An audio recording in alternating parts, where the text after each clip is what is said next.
Grįžtam į studiją. Ar apsimoka renovuoti daugiabutį, apie renovacijos pliusus bei minusus? Šį vakar kalbame su Irena Vazgienė iš Kauno, yra namo bendrijos pirmininkė, Raimondas Kuodis ekonomistas su mumis, bei Juozas Antanaitis daugiabučių namų bendrijų savininkų federacijos prezidentas.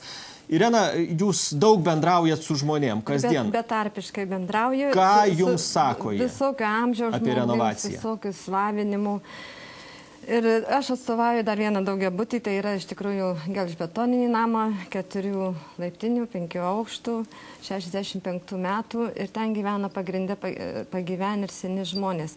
Tiesiog toks pokalbis su labai senu žmonių, žmogum, gal nelabai, 75 metų ir manęs klausia. Jie labai bijosi tos renovacijos ir klausia, pasakyk vaikeli, kaip aš atrodo? Nu, pasižiūrėjau. Sakau, gražiai. O tai tu dar pasakyk, kaip aš atrodyčiau, jeigu mane papudruotų, padažytų, aprengtų gražiais rūbais. Aš sakau, tai labai gražiai atrodytumai. Tai ar kas nors paklausė, kaip aš jaučiuosi viduje. Rankos nepakeliu, širdies vožtuvas įsiplėtęs, nuo plaučių nutraukinėja vandenį, sąnariai sugedę. Tai taip, vaikeli, ir su tuo mūsų namu. Kad mums sutaupyti šilumą, reikia pirmiausia sutvarkyti namo vidų. Bet, Irena, štai jūsų istorija taip pat atskleidžia požiūrį žmonių į renovaciją, bet jūs sutvarkėt namo vidų savo. Sutvarkėt namo vidų, renovavot šilumos punktą savo. Na, jūs esat pasakojus apie tai, kad dalinę renovaciją padarėt. Aš kalbu čia apie monolitinį namą, apie kitą namą, kur atstovauju. Taip, bet, na, vis tiek, bendraja prasme kalbant apie tai, kad jūs savo name taip pat padarius dalinę renovaciją. Tai vis dėlto... Esu padarius dalinę renovaciją, o čia aš minėjau telefoninių skambučių, kad kilovatvalandžių kiekių nesumažėjo mums sunaudotos kilovatvalandės visame name. Tai tiesiog nėra logikos ir mistika. Kokius darbus renovavimo jūs padarėt? Kokius atlikus? Tiesiog kaip namas, tas namas būtent, kur mes persijom, tai jisai buvo be langų, be durų, konkrečiai pripustydavau tą namą, radiatoriai sutrukinėję buvo ir aš neįsivaizduoju, ir nieks langų nebuvo pasikeitę, nu viskas buvo išdaužyta, tai buvo bendrabutis, kuris buvo apleistas administratorių ir mes viską iš esmės, visas langus, duris moderni sustatėm, apšiltinom vamzdyną, ten, kur radiatoriai bendrose patalpose irgi apšiltinom vata šildomą. Kilovatvalandžių kiekiu. Bet kame čia problema? Štai konkretus pavyzdys, Irenos, na, ką jisai atskleidžia?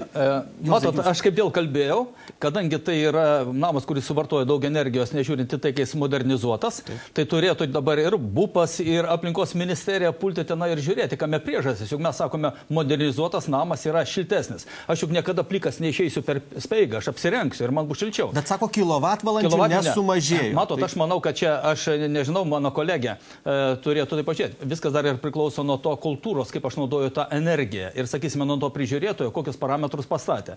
Sakysim, tapo šilta visur, o žmonės rūko prie atvirų langų, tiesiog išmeta. Gal tikrai atsidarė langus žiemą būna? Absoliuti netiesa. Tokių dalykų nėra. Prieš tai, kol buvo nerenovuota šildymo sistema, tai taip, mes turėjom atidaryti langus ir leisti šilumą laukan. Ir buvo sunaudota mažiau kilovatvalandžių. Po viso renovacijos šildymo sistemos ir po to, kai jau sutvarkim tą namą, kad jau į lauką neišeina ta šiluma, nesumažėjo, netgi kitais mėnesiais. Raimondai, jums nekeista štai tokie pavyzdžiai? Gal jie atskleidžia, kad, na, kiek nori tos šilumos, tau tiek paduos vis tiek, ar tu renovuosies ar ne? Tai čia labai namai įvairūs ir iš tikrųjų mes paprastai pradeda bendruomenės, bendrijos renovuoti tuos namus, kurie ir šiaip gero stovi yra, tarkim, turtingesni žmonės, tai čia visiškai prieštarauja ekonominiai logikai. O kaip žinot, kokį jų namą reikia renovuoti, o kokio dar ne? Pas poną Tanaitį pažiūrėkite. Pagal ką, koks kriterijus juozai svarbiausias? Žiūrėkite, kilovatvalandės kvadratiniam metrui. Ir yra Lietuvoje apie 2000 namų, kurie, mano žiniom, suvartoja 40% visos šilumos. Šalies energijos. Kokie kiekiai kvadratui maždaug? Kaip jau žmonėms apsispręs, kad jų yra visiškai nedaug, tai 22,4, bet jie suvartoja daugiausia energijos. Tai dabar žiūrėkite, aš vėl gerbiamam daktarui pritariu. Kada mes sakome, žiūrėkite, mes padarėme 150-200 namų tenai, tai klausimas, o kiek namų iš to sąrašo, kurie suvartoja daug energijos? Nėra, nes tame name gyvena arba biedni, arba nesuprantantis žmonės. Bet mes renovuojam tuos, kurių nereikia renovuoti, jūs norite tą pasakyti, ar ką? Absoliučiai. Vat vienas iš mano tokių modernizavimo skatinimo arba modernizavimo fiasko ir yra tai, kad mes brūkame pinigus, sakydami, imk pinigus, aš tau duosiu 1,5 milijono, tik tai tu savo namą padaryk. Bet iš tikro tam namui nereikia tokių investicijų. Tam namui galbūt reikia tik tai atlikti ne renovaciją, o remontą. Taip sakant, tą vidų susitvarkyti. Ir jeigu bus sutvarkyta išorės sienos susitvarkiusios, tai jis energiškai bus toks, kaip buvo suplanuotas, kada jis statė. Ir jo nereikia. Dabar mes kišame tuos pinigus, vadinasi, dedame valstybės pinigus ten, kur nereikia. Tame name gyvena tarp kitko turtingesni žmonės, nes jie pasiryžė. Taip. Ir dar kas yra, valstybė moka 15 ar 50% kompensacijos už tos atliktus darbus, bet tai vėl mano pinigai. Taip. Tai galbūt geriau iš tikro paimkime daktaro siūlymus ir sutvarkykime tuos 22,4 namus ir tada sutaupysime 40% energijos. Bet energijos, o neskalbant apie tai, o kiek mes pinigų sutaupysime kompensacijoms skirtų. Žiūrėkit, staptelkime, mes turim telefonu dabar Joną Česnavičių, jis yra iš Vilniaus, taip pat Jonas gyvena renovuotam name. Labas vakaras. Labas vakaras.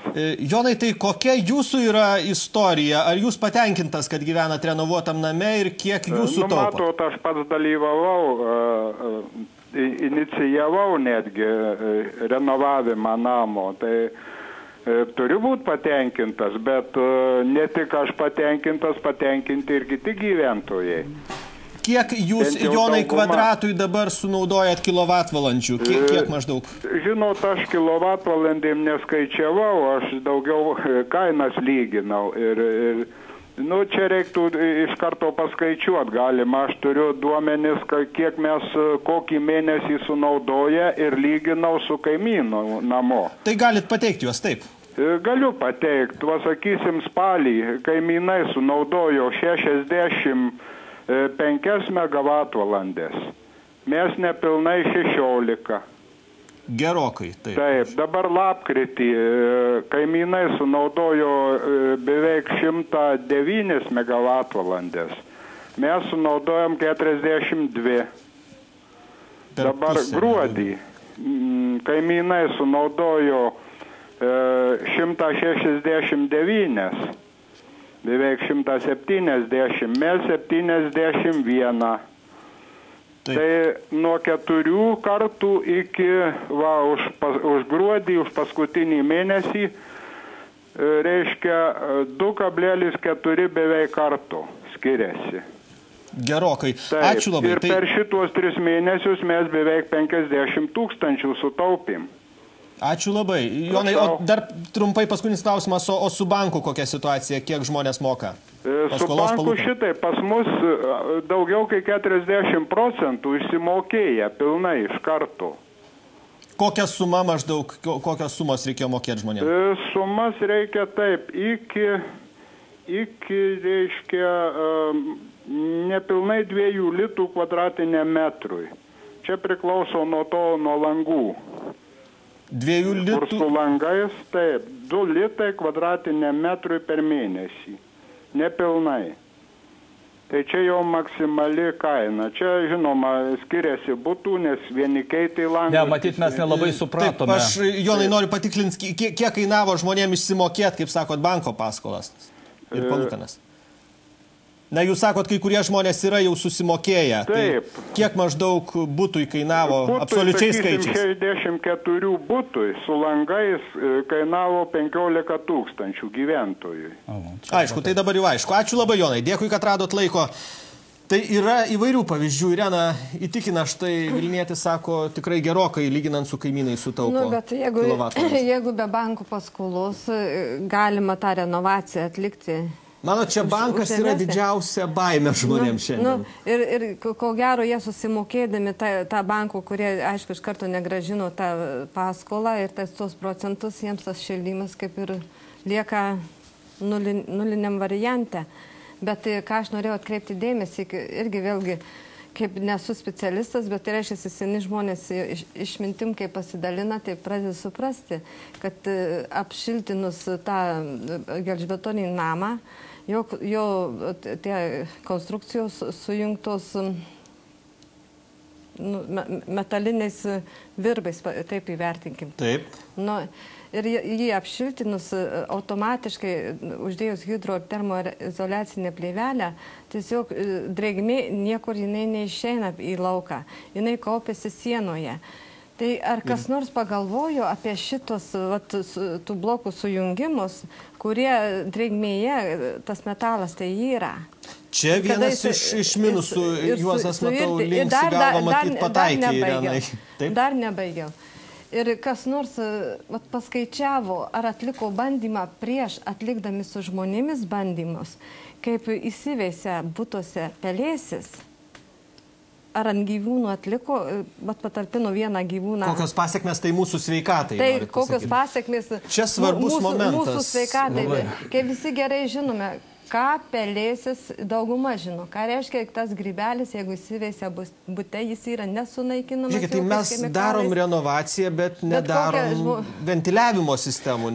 Čia, gerbama Irena, kai tik tai tą praktikinę tiesioginę pusę palėtė. Nes mes kalbame renovaciją, o kas tas yra renovacija? Kas žino? Renovacija tai suprantama jau kaip specialistui. Jokių būdų ne. Renovacija pilna žodė, tai yra namo remontas su energijos taupymo priemonių pritaikymu. Tai va čia tas renovacija, o iš tikrųjų tai yra pastato atnaujinimas ir modernizavimas. Tai dabar mums, kada verčia arba privartaujas daryti renovaciją, taip tą vadinamą, o ne pastato remontą, tai vienintelė priemonė, ką sako, apsišiltinkite ir sutvarkykite. Kadangi konstrukcijos iš tikrųjų niekas netyrinėjo, tik tai teoriškai ten atliko tos paskaičiavimus, net nepriėję prie to namo, tai be jokio abejonių, kad neuždarytos ertmės, metalinės konstrukcijos rūdyja toliau, nepašalinti mikrobai, tie, kurie gyveno iki uždengimo, jie ten gavo geriausią terpę gyventi ir kaip gerbiamas Česlovas Ignatavičius sako, tai ten atsirado veisynas tų visokių brūdų.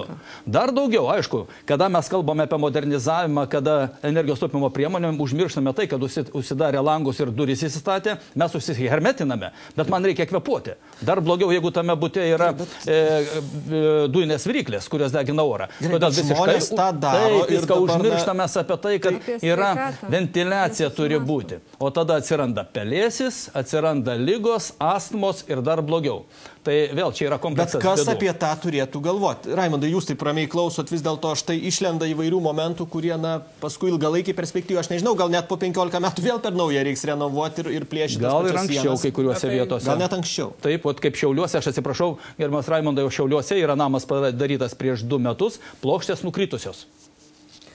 Tai kad vėl čia priklauso nuo tos kontrolės ir nuo tų projektuotojų, kaip ką darė. Ir deda pinigus ir valstybė dalį nemažą. Ir taip, ir dabar atvirkštinės reklama. Kas už šitą neefektyvumą turėtų prisimti atsakomybę? Tai kaip dabar vyksta? Dabar gyventojai, kurie tikrai nėra informuoti, jie nei fizikai, jie nei drėgmė nesigauna, ne specialistai. Tai juos galima laisvai maustyti, reiškia, ir kiekvienas namas individualiai. Vienas šildys sienas, vieną medžiagą dės, kitą medžiagą. Kodėl masinė viešoji valstybės prižiūrima renovacija yra gerai? Kad susodintume specialistus, jau dabar yra mokslininkai padarę krūvos, kaip sakant, straipsnių apie tai, kas yra protingas namo, reiškia, renovavimas. Renovavimas nebūtinai, kaip pas mus asocijuojasi su sienų užlipdymu. Galbūt kai kur to tikrai nereikia, nes didžioji dalis šilumos išlenda per kokias nors, tarkim, žmonės rūko laiptinį, po to palieka vėdinimui ir tai bus. Didžiulių baterijų, reiškia, šiluma eina į lauką. Tai užsikimšimas skilių name gali būti visiškai pakankamas, sakykime, ir sakykime, kažkokiu tai vamzdžio atnaujinimas, tai renovacijai nebūtinai aplipinta namą, reiškia, kažkokiam storom plokštėm, kurios po to sukelia ventiliacijos problemą. Tai valstybė galėtų tokį tipinį projektą, tipiniam namui patvirtinti, nereiktų tada tų investicinių planų ruošti, kaip čia dabar kiekvienas namas ruošia investicinius planus, valstybė dabar iš desperacijos sako, kad... Ar tai nėra pinigų švaistymas kiekvienam namui atskiro? Atrodo, nereikia būti ne ekonomistų, kad dviem vienodam namam nereikia 2 vienodų segtuvų su popieriais, ne? O kas atsitinka, kai valstybė pradeda pilnai kompensuoti? Aplinkos komitete Seime yra atšviesta daug tokių investicinių planų, kurie staiga pabrango iki 70 000 ir panašiai. Vilniaus miestas. Visuomeniai vienodai. Vilnius taip, pilnai kompensavo, iš karto tada pabrango. 78 000 iškilo nuo kelių tūkstančių. Tai čia yra absurdas. Trumpa reklama. Išsyk po jos mes kalbėsim toliau apie renovaciją. Likit su mūsų programa, likit su Karštu vakaru.